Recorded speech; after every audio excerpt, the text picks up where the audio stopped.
Don't read this, because it actually works. Now that you've started reading, you can't stop.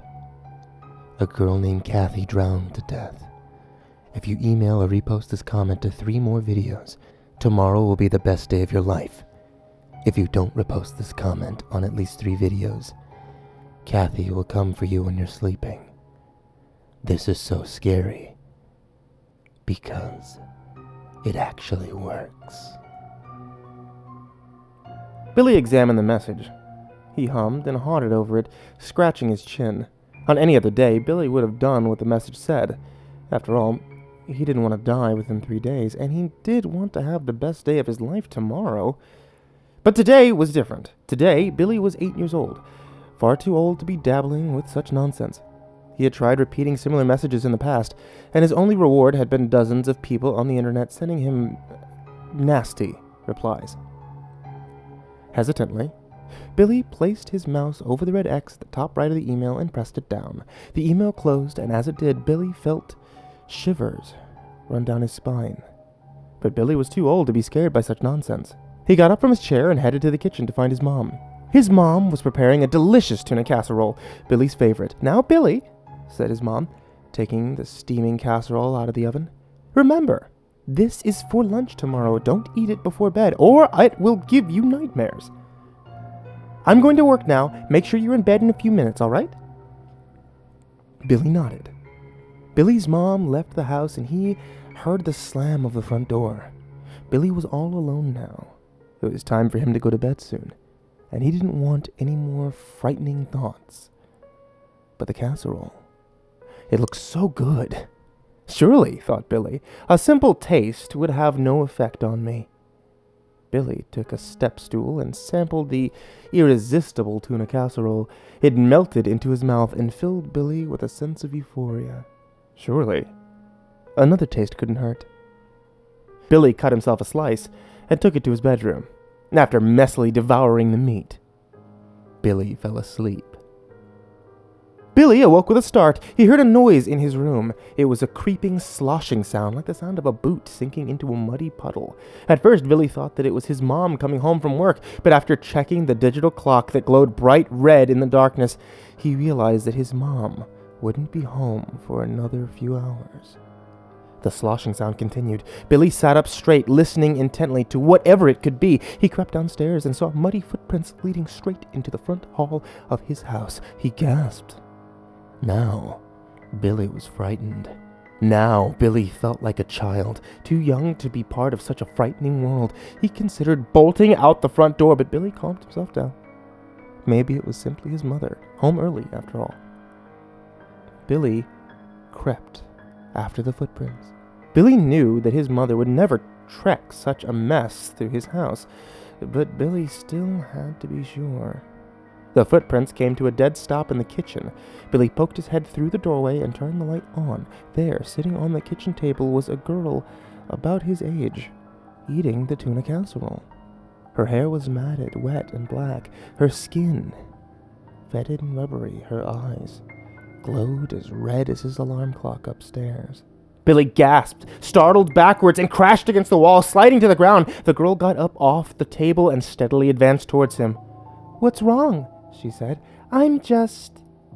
Billy wouldn't listen to the she-witch's horrible taunting. He tore past her and grabbed the nearest weapon in the room, the tuna casserole. Using the blunt of the glass container, he smashed it over the girl's head.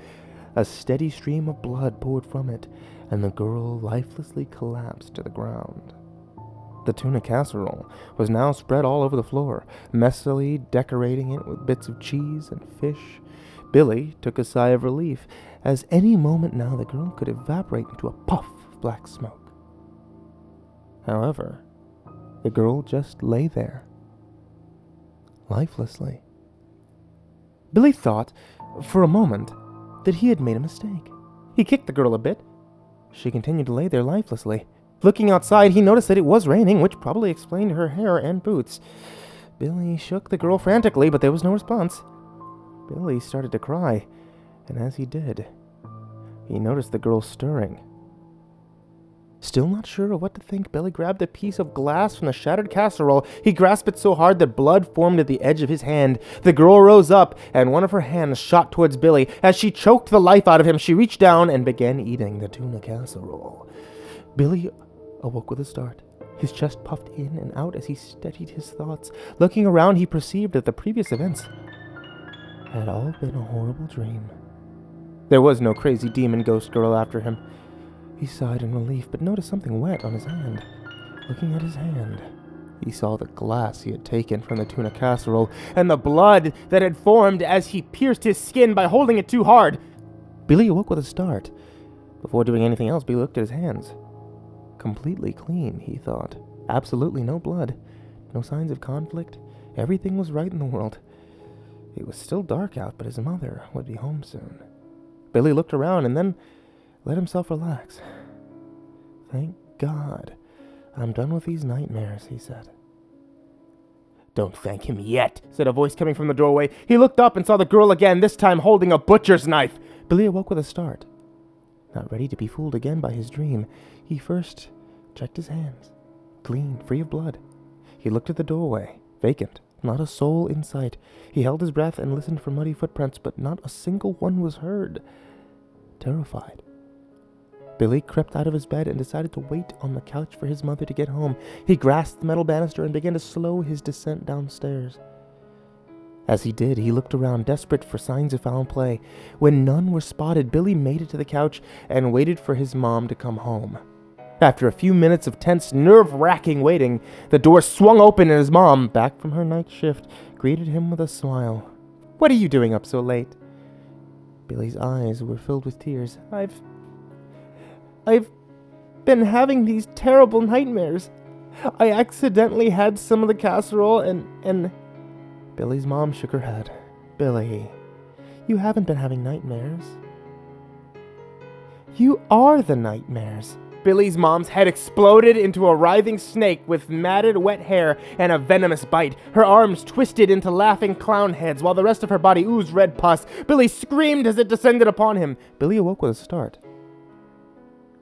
For a few hours, he was too afraid to do anything but silently sob to himself in his bed. He didn't care anymore. He just wanted the nightmare to be over. Billy knew this was a nightmare. Sure, there was no signs to prove it, but there would be soon, undoubtedly.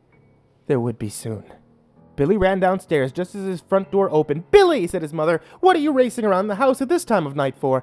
Billy ran past his mother, knowing that soon she would become a nightmare. Billy only had one destination, the Luger that was hidden deep downstairs in a safe. Billy knew that if he could get his hands on that gun, he would blow his brains out and the dream would be over. His mom chased after him, screaming things that his mother would scream, like, "Get back here, Billy! You should be in bed now! You ate the casserole, didn't you? And where are you going?" Billy made her no mind and headed into the basement. He spotted the safe. Billy's mom couldn't keep up with him and was now only walking after him. It would give him enough time to do what he needed to do. Billy knew the combination to the safe, although his mother thought that he didn't. The Luger was his father's, and now he planned on putting it to use. He inputted the combination and took the gun out of its place right as his mother burst through the door to the basement. "Billy!" she cried, tears welling up in her eyes. "Put that gun down this instant! Now! Now!" Billy wouldn't fall for her tricks. He placed the gun against his temple and closed his eyes. "Billy!" yelled his mother frantically. "No! No!" Billy pulled the trigger.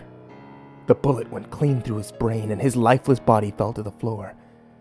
Billy's mom collapsed to her knees and cried, reflecting on what a royally idiotic idea keeping the Luger downstairs and assuming Billy wouldn't know about it was. After hours of crying, she phoned the police. The police showed up and asked her questions and took her into custody. Billy's body was swept up and would be put into the newspaper. People from all over the world would wonder what brought this boy to such a tragic end. Who are we kidding? Billy awoke with a start. He rubbed his temple and sighed. "That is it," he said. "No more goddamn tuna casserole before bed."